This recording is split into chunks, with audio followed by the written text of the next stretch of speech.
in surveys that were conducted at the end of the war, consistently they found the same thing, which was that 95% of Jewish Israelis felt that the operation was justified, and only 3% of Jewish Israelis felt that the army used excessive firepower. Now, I just want to say, I actually think the number is higher than this. I actually think it's more than 3%. My reason for this is because we've come to the point where people are afraid to say what they really think and feel. If you're a leftist, if you're anti-racist, you actually are afraid, because lots of people who spoke this way during the summer lost their friends or family or their jobs.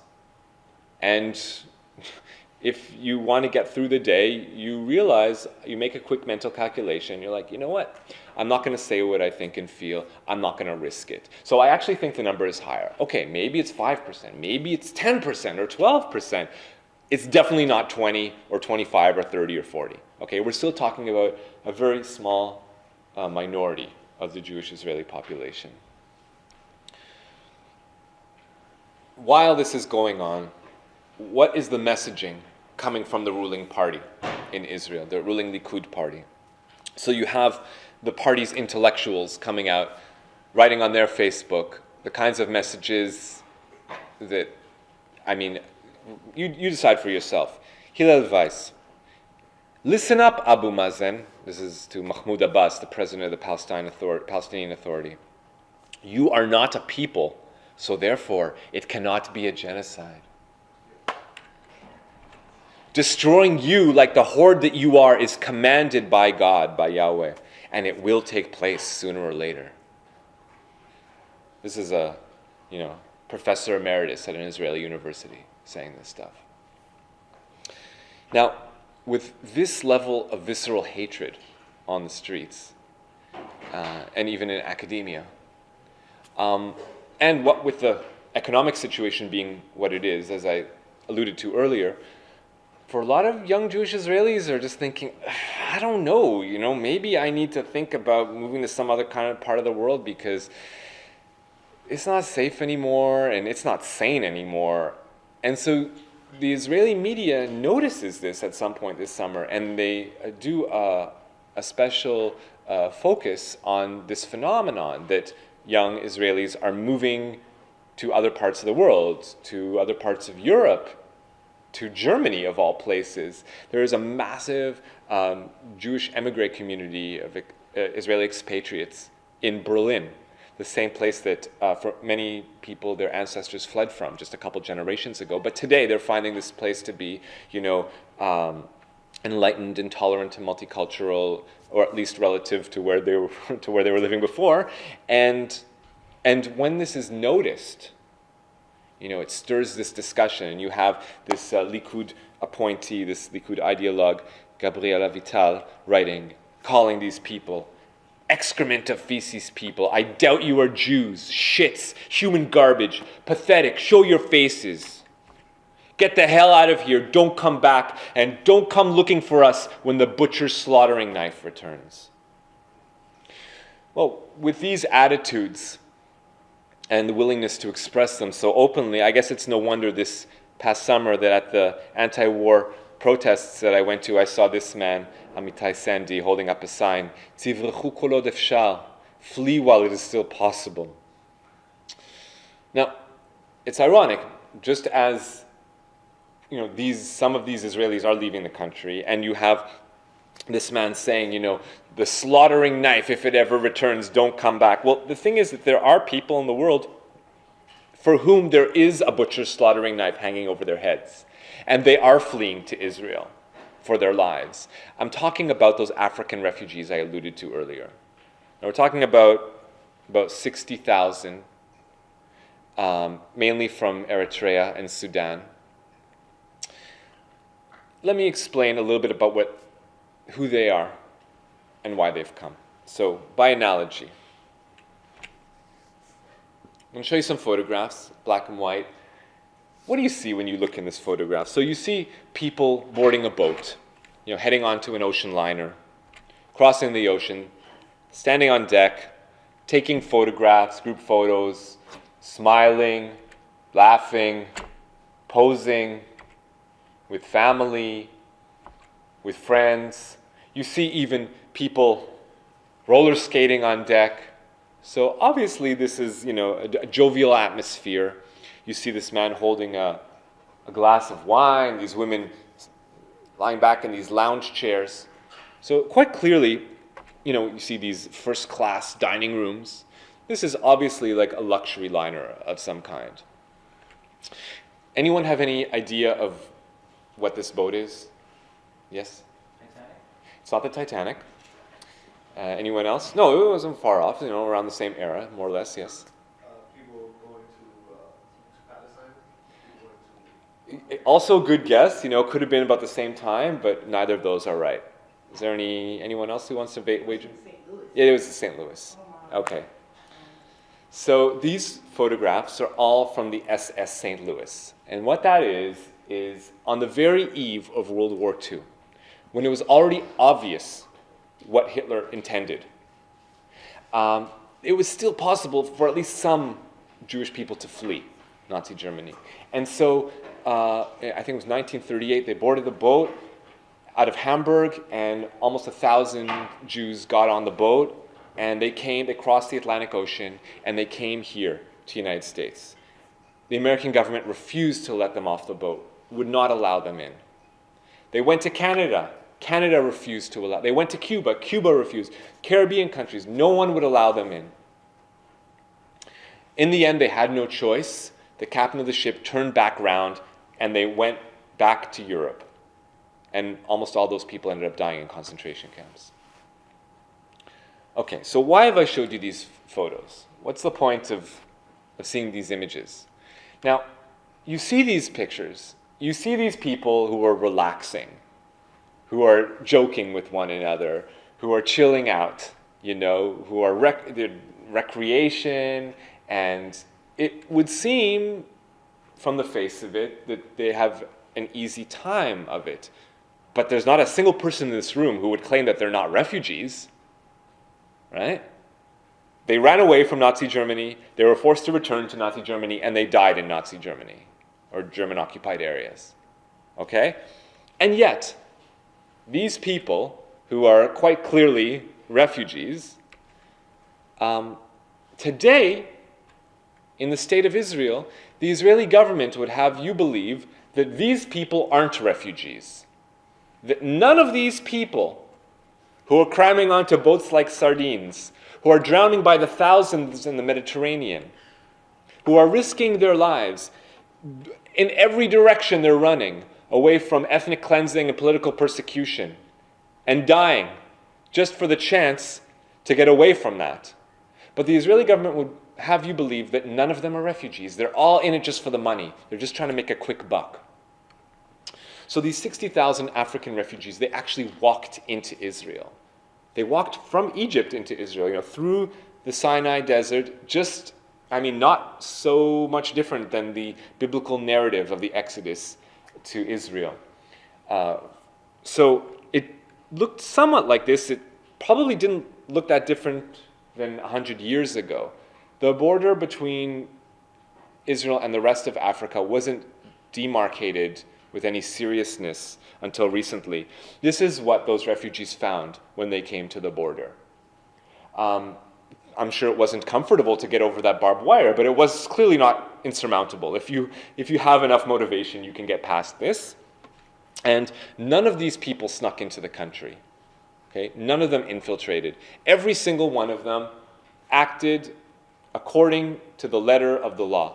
According to international law, you cross the border, and then you stand there and you wait and you apply for asylum. And that's exactly what every single one of these people did. They crossed the border, they waited for the Israeli army to come by in a patrol, they submitted themselves to them, they followed instructions, they went to the army base they were told to, they went through medical tests to make sure they didn't have any diseases, they went through security tests to make sure they weren't terrorists or whatever, and then they were allowed to proceed and go on into the country. Now, at this point, this is what the border looks like. The government wanted to stop this wave of refugees, and so it spent billions of dollars to build this long fence along the border, this high-tech fence that now effectively prevents any more Africans from entering the country by foot.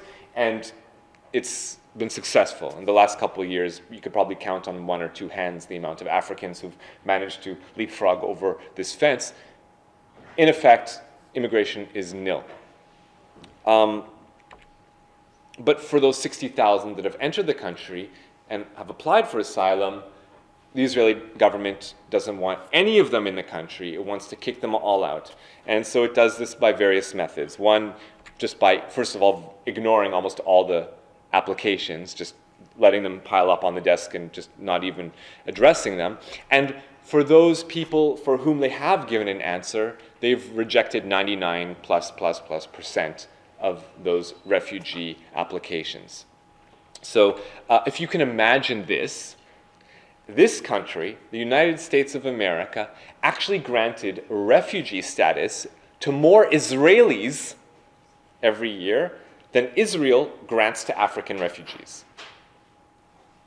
Okay? Israeli people come to this country, and some of them, it's not a very large number, but as small as it is, there's more of them that get refugee status here in America than Africans who get refugee status in Israel.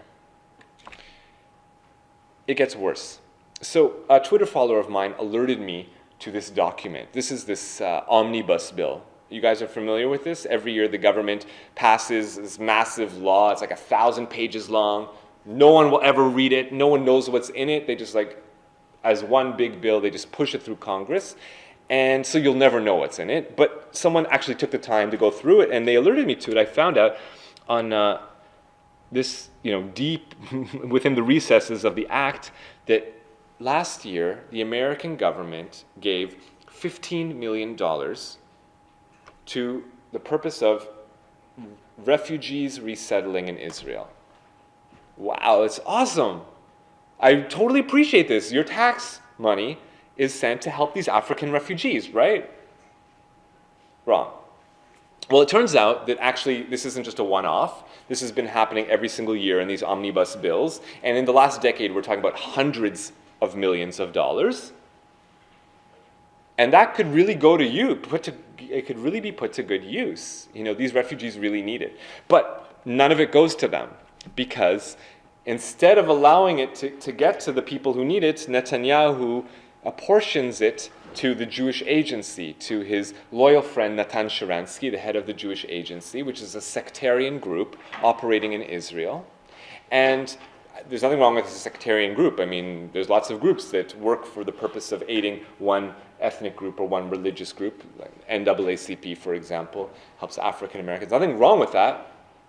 But there's plenty wrong with a government just taking all the money that's supposed to be divvied up equally among the country's citizens and just giving it to one specific ethnic group.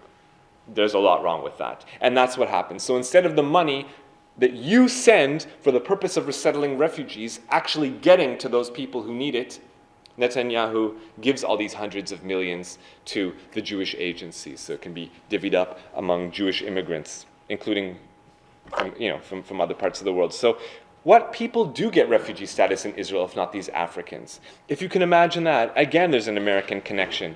So these Ukrainian top-level officials, all right, have embezzled hundreds of billions of dollars from the United States. The United States contributes all this money in order to support democratic institutions in the Ukraine.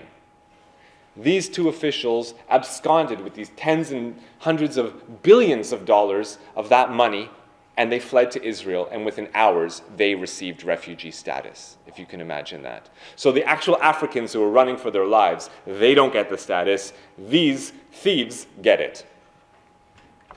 And the relationship with Africa, to begin with, is a sordid one. If we look at the Israeli economy, one of the pillars of the economy is the diamond industry. I don't need to tell you what the diamond industry looks like, who's being exploited, who's making the money. You also know that Israel proportionately is the number one arms manufacturer and seller in the world, proportionately to its population and to its GDP.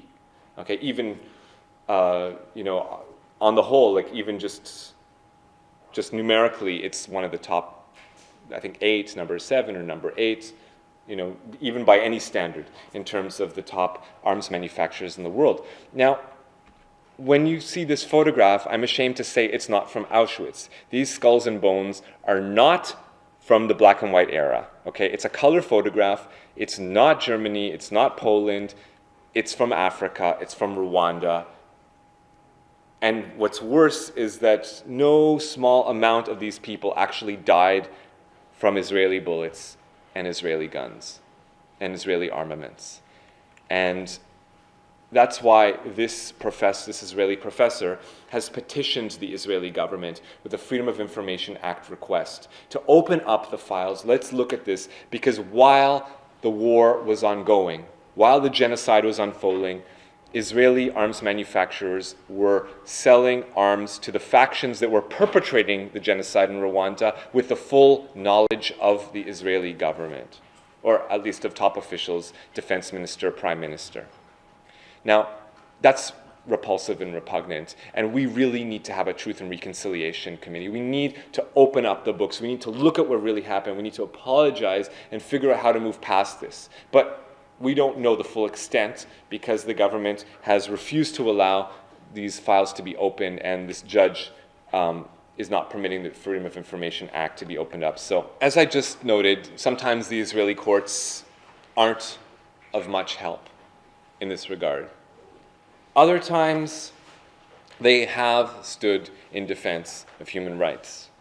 For example, in the case of these African refugees, while the government legislates this law that so-called authorizes it to round up Africans off city streets into these desert detention centers, the Supreme Court said, no, not having it.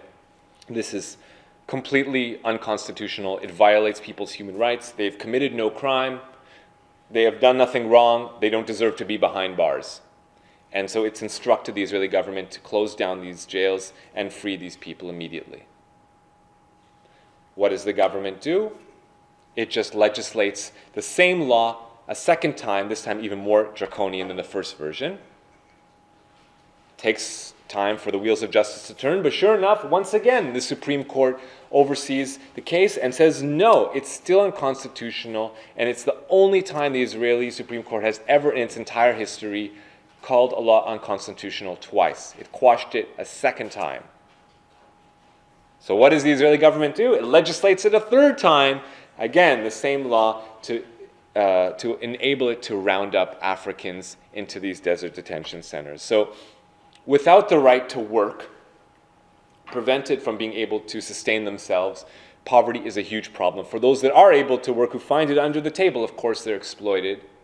And for others who, don't escape the nets of the security forces combing downtown Tel Aviv and rounding them up and taking them to these desert detention centers against their will. And again, it's in the middle of the desert. There's nothing to do and nowhere to go. They get furloughs once a day, so they're allowed to walk around. So they, I guess, get their fresh air, so call it what you will. But, this, marvel of modern science, the state of Israel with all its incredible, scientific discoveries still incredibly hasn't figured out how to build a bed and provide even the most basic medical services to these African refugees rounded into these camps.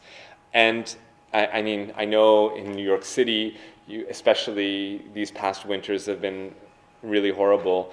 It's a bit of a joke to talk about how cold it can get in Israel. But the thing is that here in this country, the housing stock has a lot of insulation. So even when it's cold outside, you can remain warm. That doesn't exist. In Israel, houses aren't built with insulation. Same thing in Palestine. And so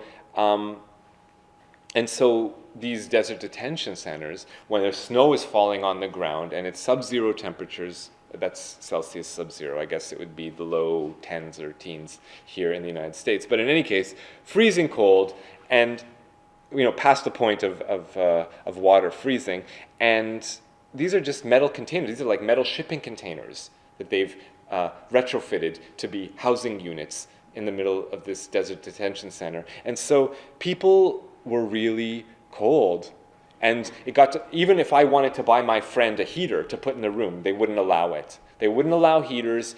All they would allow is like one state permitted blanket. And people were like, didn't even get up to eat because they were so cold. They would just stay in bed all day. You know, it really, I really broke down at this point. It was really, I mean, there's so much horrific stuff that happened, but for some reason this was like what broke me. And then I would watch on Israeli television, they would have a puff piece talking about, aren't we such a good-natured people?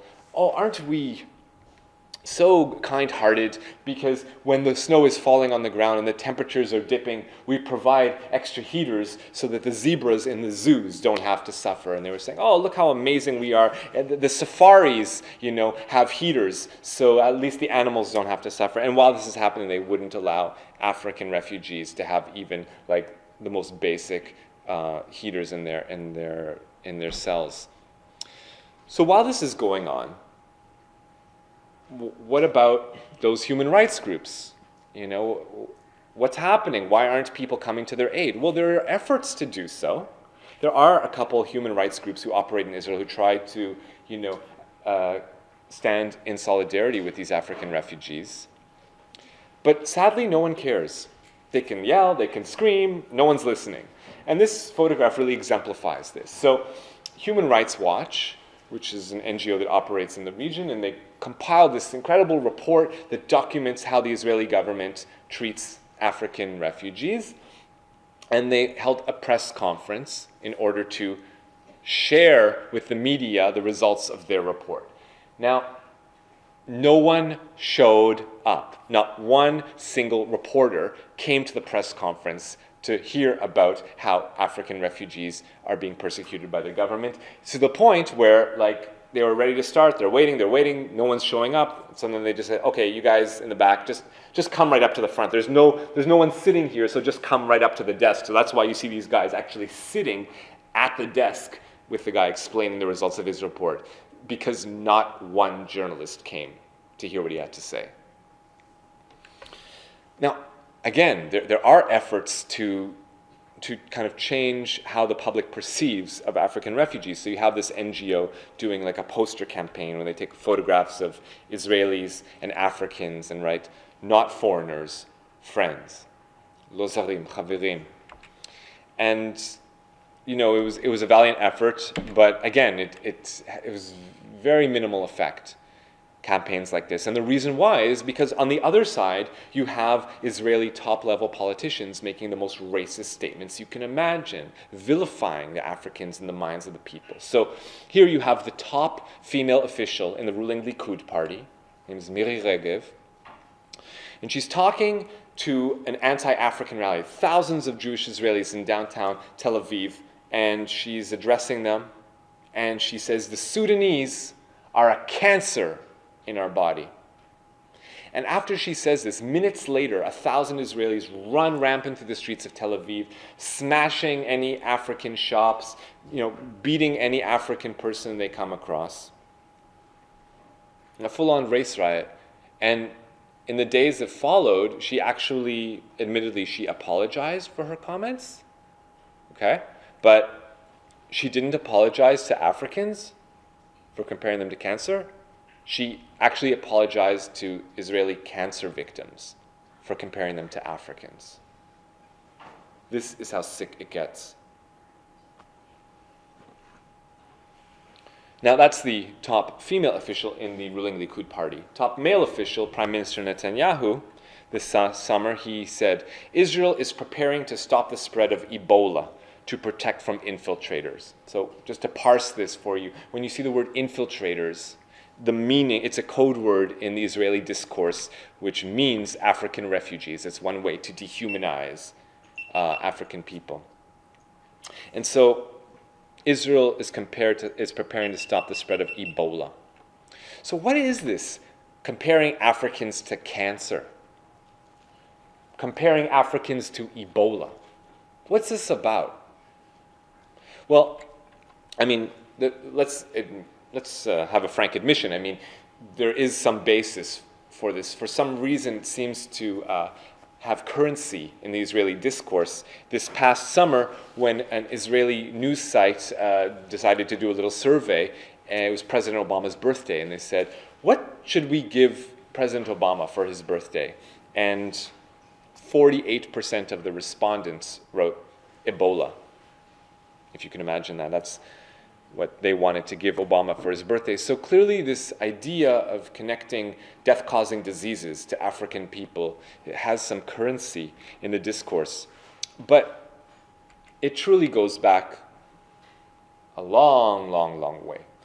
Just a couple weeks ago, 2-3 weeks ago, we recall Brother Malcolm X was assassinated just over 50 years ago.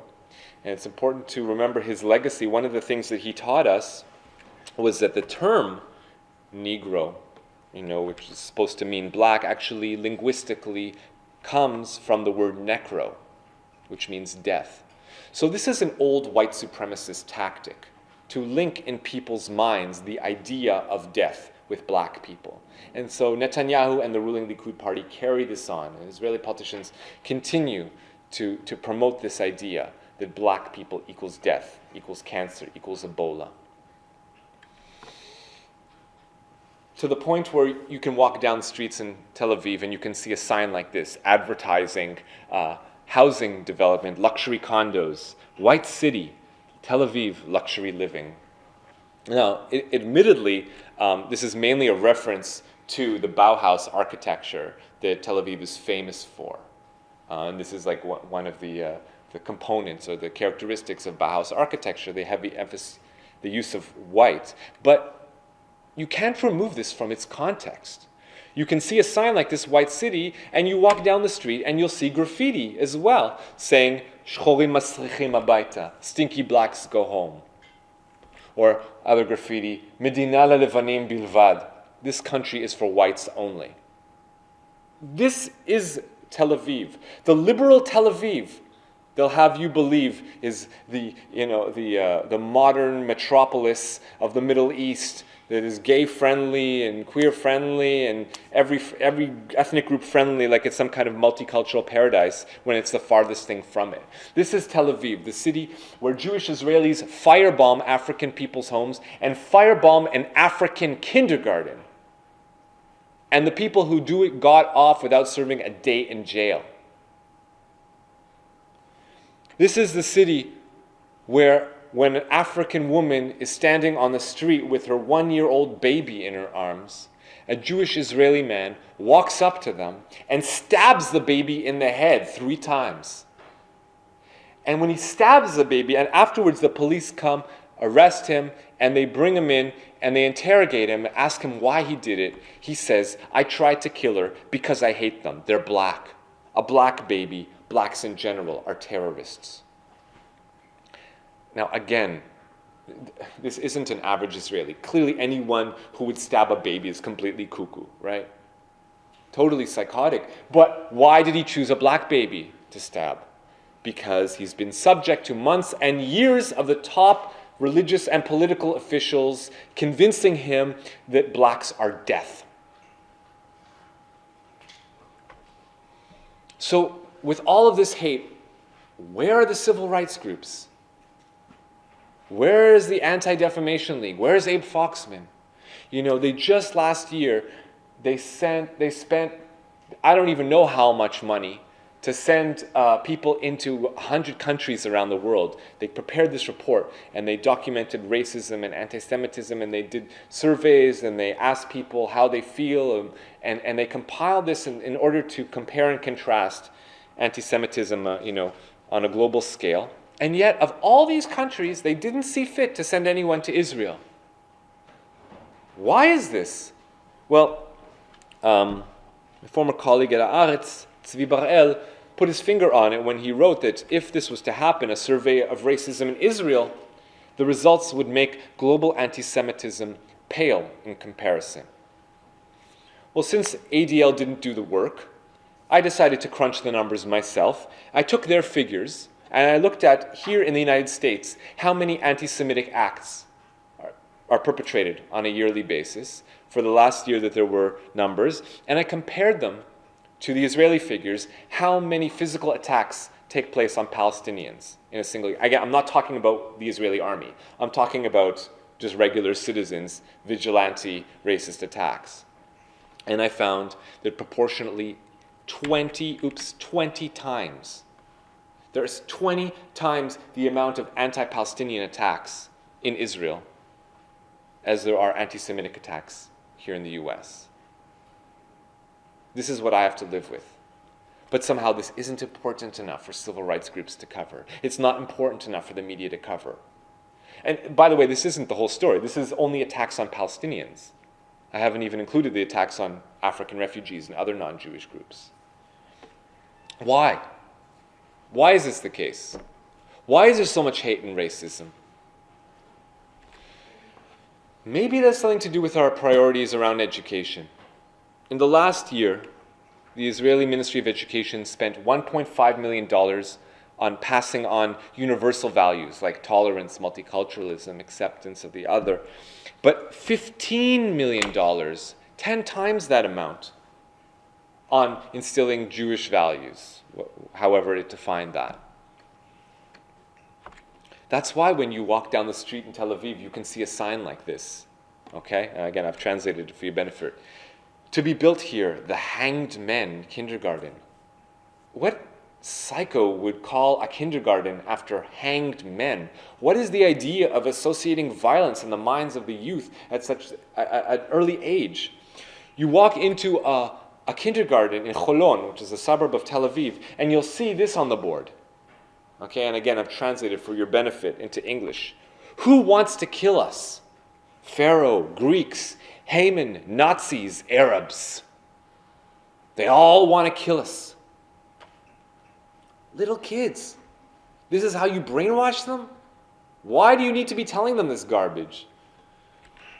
Or you can go into a classroom and see students who get a student's Bill of Rights. And among the various rights that students are granted, apparently, the right to go swimming, the right to eat ice cream, and the right to kill the Hamas. It is my right to kill the Hamas. So children are being taught, yes, it is your right to go out and kill.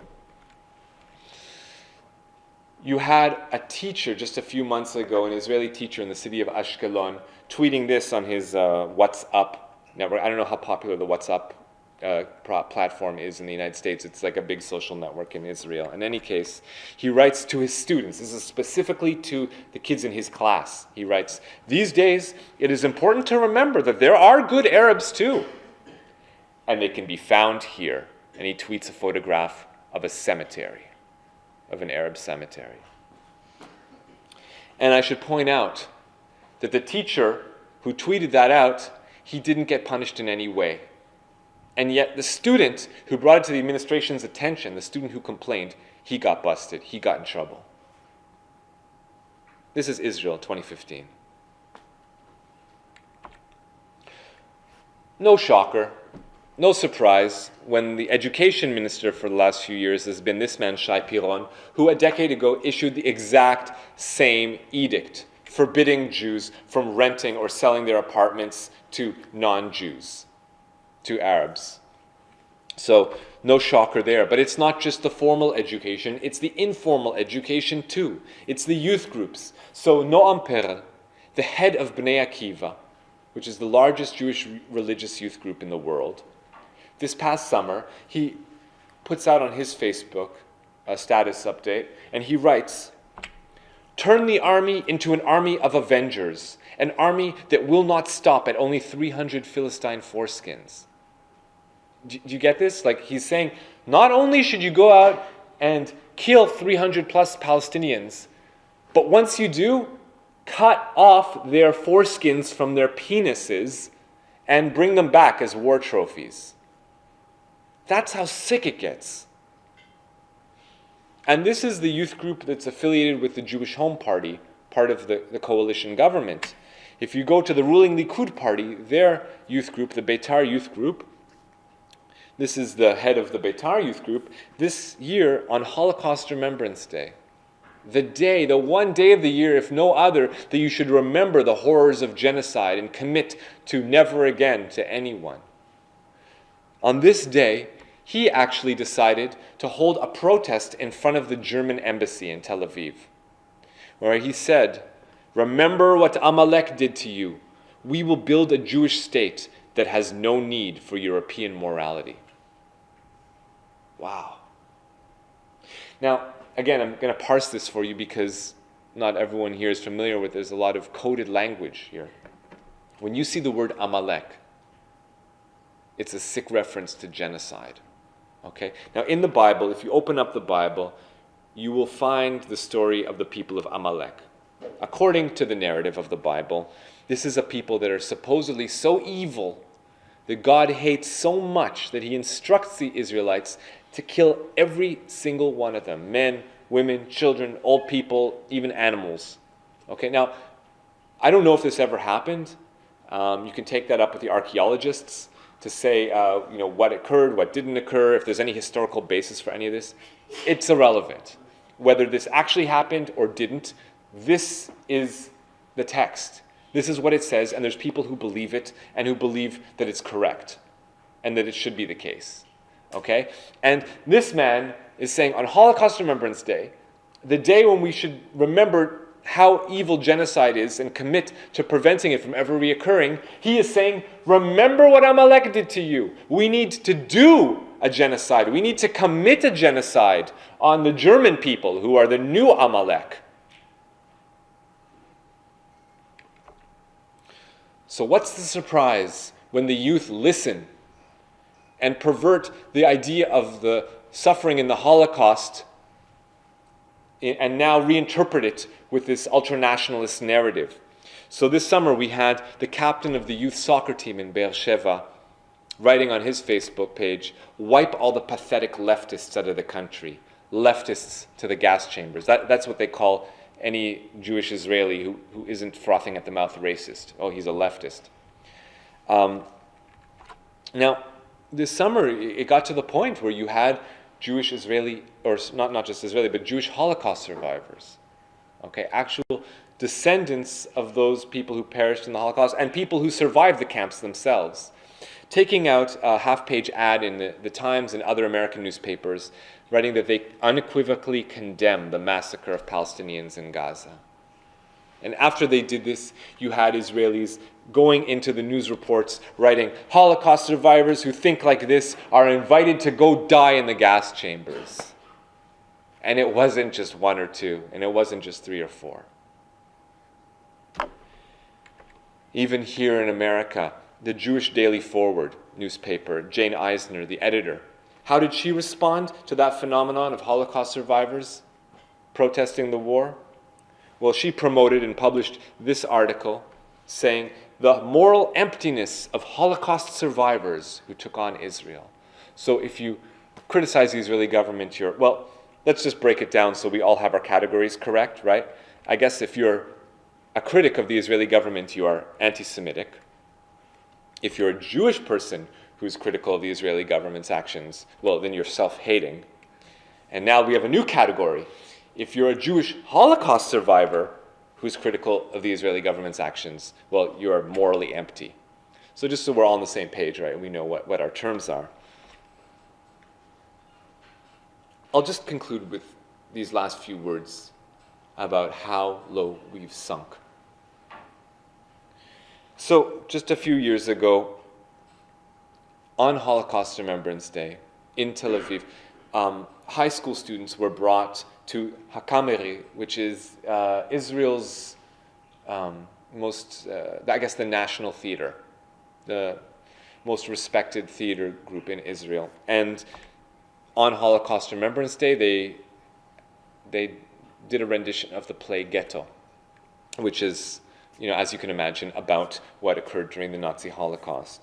And if you can imagine this, while the actors were putting on the play, and while you had actors dressed up like Nazis attacking and beating the actors playing Jews, you actually had kids in the audience screaming, "Yeah, get 'em!"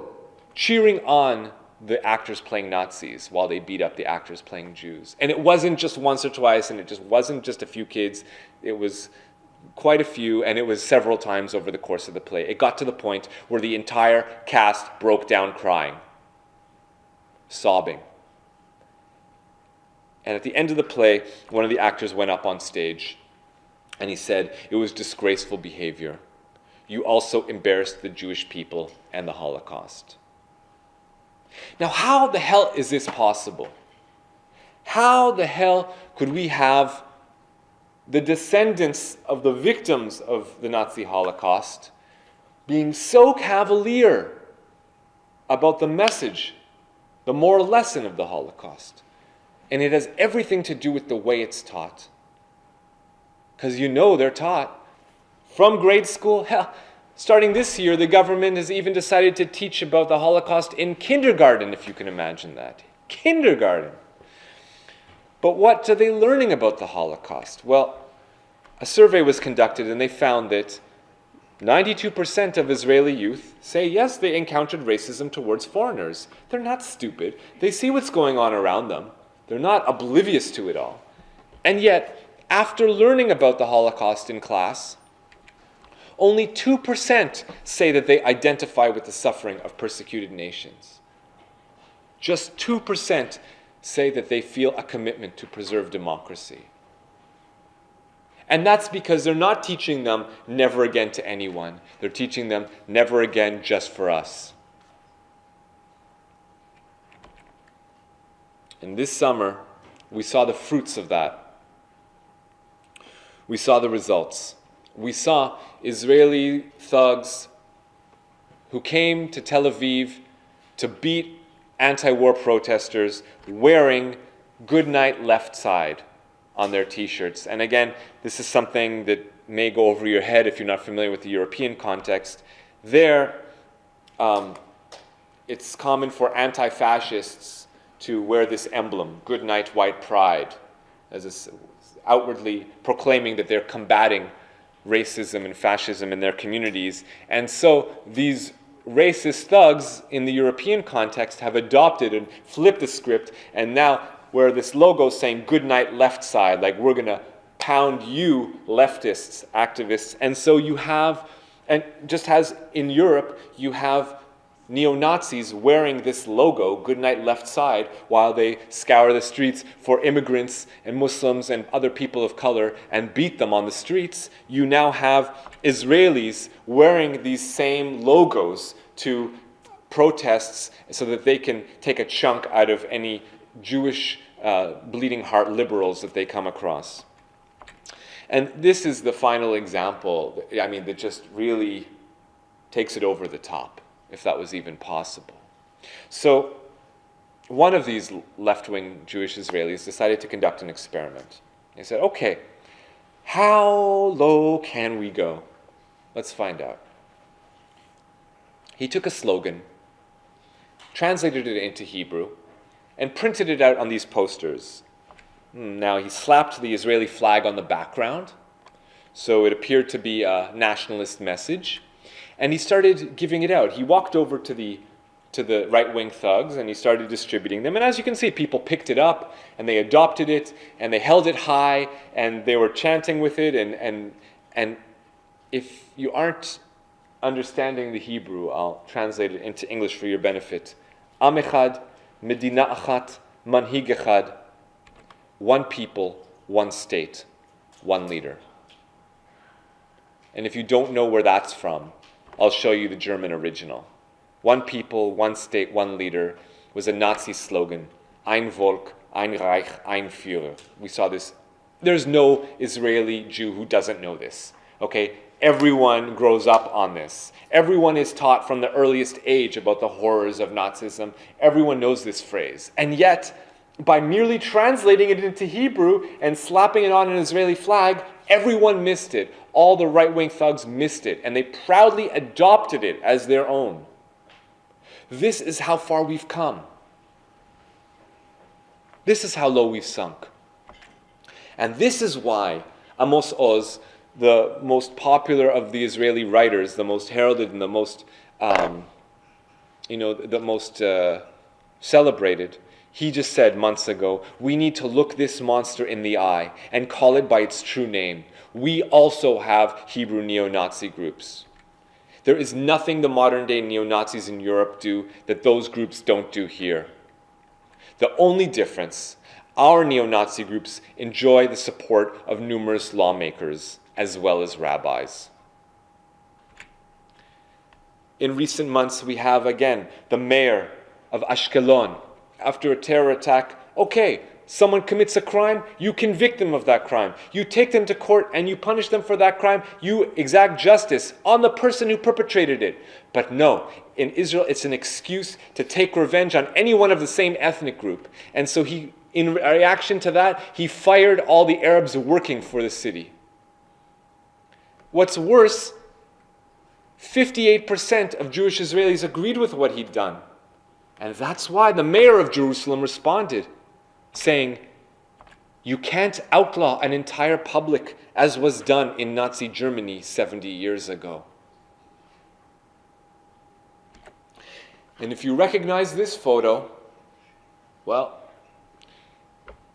it may be that it stands out for some reason, but it shouldn't. Tommy Chasson was walking down the streets of Jerusalem late at night. He'd just gotten off work, and he's heading back to Central Bus Station to take a bus home. And I guess he was on the phone, and a group of 10 Jewish Israelis heard him speaking Arabic, and they jumped on him and beat him up.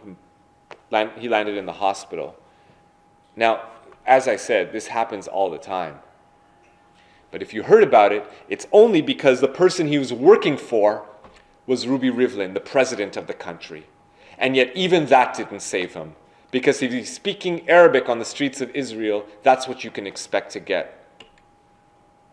And that's why Rivlin said just weeks ago, the time has come to admit that Israel is a sick society with an illness that demands treatment.